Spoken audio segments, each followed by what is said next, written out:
I'm Jennifer Matos with the Noah Webster House in West Hartford Historical Society, and I'm bringing you the 44th episode of the Armchair Tour of West Hartford history. I'm on New Britain Avenue again, a little farther down the street, and I'm in front of the building at 1100 New Britain Avenue. That is the home of Juniper Homecare. Juniper Homecare is a business that's been around for around 20 years, providing elderly health care services. And they had actually outgrown their other building on New Britain Avenue and moved into this building in around April of 2019.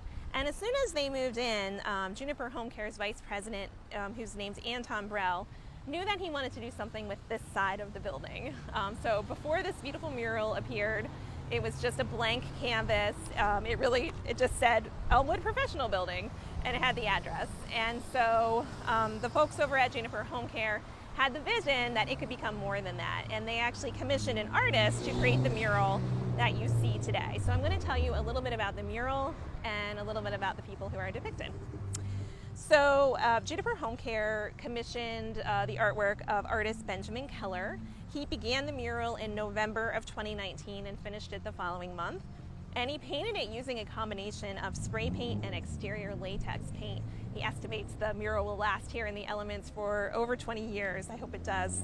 The mural represents West Hartford's past and present, and input on its design was given by West Hartford's town historian Tracy Wilson, as well as consultant and longtime resident Chuck Horsey.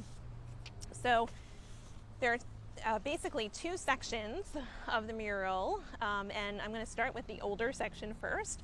So the section behind me starts with an image of a man, and this man is Charles E. Beach, and you may recognize that name if you follow the Armchair Tour series. We did do an Armchair Tour video of Charles E. Beach's house, which is located over on Brightwood Lane and still stands today. So this part of the mural really represents Elmwood's past. So a major player in Elmwood's history was the Beach family. Charles E. Beach's father, Charles M. Beach, had bought up a ton of land to create a farm called Vine Hill Farm. And under this gentleman's leadership, under Charles E. Beach's leadership, he really established it to be one of the best known dairy enterprises in the region. And they created something called baby's milk or clinical milk. Next to Charles E. Beach is a horse. This is a racehorse, which represents Charter Oak Park. So again, if you follow the Armchair Tour videos, we have done a video on Charter Oak Driving Park, which was established in 1874 on New Park Avenue and was actually a leading racetrack on the harness racing circuit. So when it opened up in 1874, about 15,000 people came in one day to fill the stands to watch the harness racing, which was a really popular form of entertainment back in the 1870s. And that racetrack actually survived for many years. It kind of merged with the amusement park called Luna Park on a section of it. And it was actually then used for the Connecticut State Fair up until the 1930s.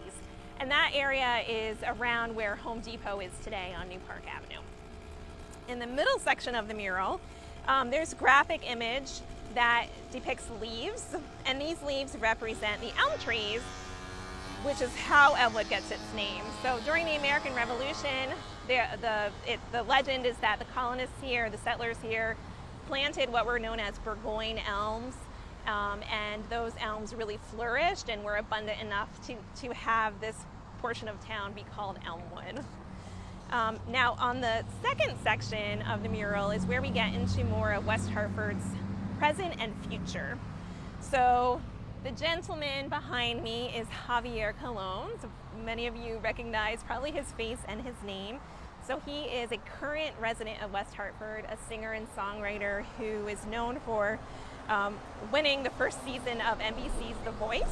He actually came to West Hartford as a student at the University of Hartford's Hart School, and he stayed here and has been living here in West Hartford for the last 2 decades, raised his children here, and they actually attended Charter Oak School, which is really close to where Charter Oak Driving Park once was. He's depicted on the mural wearing his signature baseball cap with the musical note, and it's tilted slightly to the side. Now on the other side of Colon is a woman named Lhakpa Sherpa. And because we're still in Women's History Month, I wanted to talk a little bit about her accomplishments as a current West Hartford resident, someone who's made history. So Lhakpa Sherpa has summited Mount Everest 9 times. She's broken her own world record for female climbers multiple times. She grew up in Nepal in a family of 12 and in a culture where mountain climbing was historically dominated by men. Lhakpa Sherpa really wanted to prove that women could do it too. So she was raised in Nepal with 4 brothers and 7 sisters, and as a female in the Sherpa ethnic community, she wasn't allowed to attend school. If she had been able to, Lhakpa says she would have liked to study medicine or become an airplane pilot, and she certainly has demonstrated in her climbs that she has both the brains and the nerves to handle easily any of those occupations. In May of 2018, when she was 44 years old, she made it to the summit of Mount Everest for the 9th time, shattering her own record for the most climbs by a woman. She currently holds the Guinness Book of World Records for a female with most ascents of Mount Everest. She is used to overcoming adversity, so even though she grew up within sight of Mount Everest, as a female in the Sherpa society, she was discouraged from climbing. She sought to prove that women were equally capable, and at the age of 15, she began helping the men in her family, actually bringing gear as a porter from different Everest-based camps. But becoming a female Nepalese climber was a little bit harder, especially when the first Nepali woman to reach the summit died on her way down the mountain in 1993, and her name was Pasang Lamu Sherpa.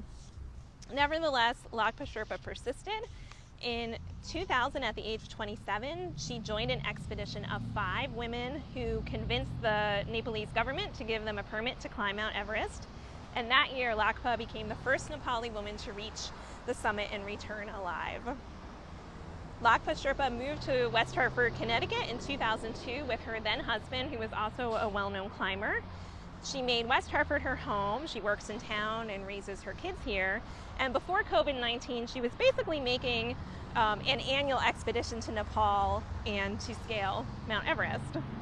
According to a climber who joined her at Everest in 2004, said that Lhakpa has this amazing ability to overcome physical and mental distress, that she really has a natural physiology that allows her to live here in Connecticut, not really train, go back to Nepal and be able to very quickly adapt to her surroundings. And in fact, Lhakpa said herself, "My body knows that I've already been this high. It's like a computer. It figures it out very quickly. My body knows the high altitude and it remembers." So she credits that a little bit for her success in climbing Mount Everest so many times. As of 2019, Lhakpa has been happily employed at Whole Foods. The store manager says that she is the most humble person he knows, and that she has an astounding work ethic. He said, "You would never know she hiked Everest unless you knew her and talked to her about it." Without the advantage of equal education in her homeland of Nepal, here in the United States, Lhakpa has taken whatever really job she could find to support her family. She wants her kids to have the education she didn't have and to have a chance at a better life here in the United States. And although it's expensive to live in West Hartford, she says it's worth it because it's where the best schools are. Lhakpa Sherpa's accomplishments are proof that so many of our fellow residents have secret and amazing talents to share with the world. All we have to do is get to know them a little bit better. So I hope you learned a little bit about this amazing woman in West Hartford history, Lhakpa Sherpa, who still is living amongst us today. I love that she's on this mural. I love that Javier Colon, the racehorse, and Charles E. Beach are all depicted here. I think it's such a wonderful reminder for people, as hopefully as you're driving by, you'll stop and take a look at the mural and think about Elmwood and West Hartford and the past, present, and future. Hope you learned something new. See you next week.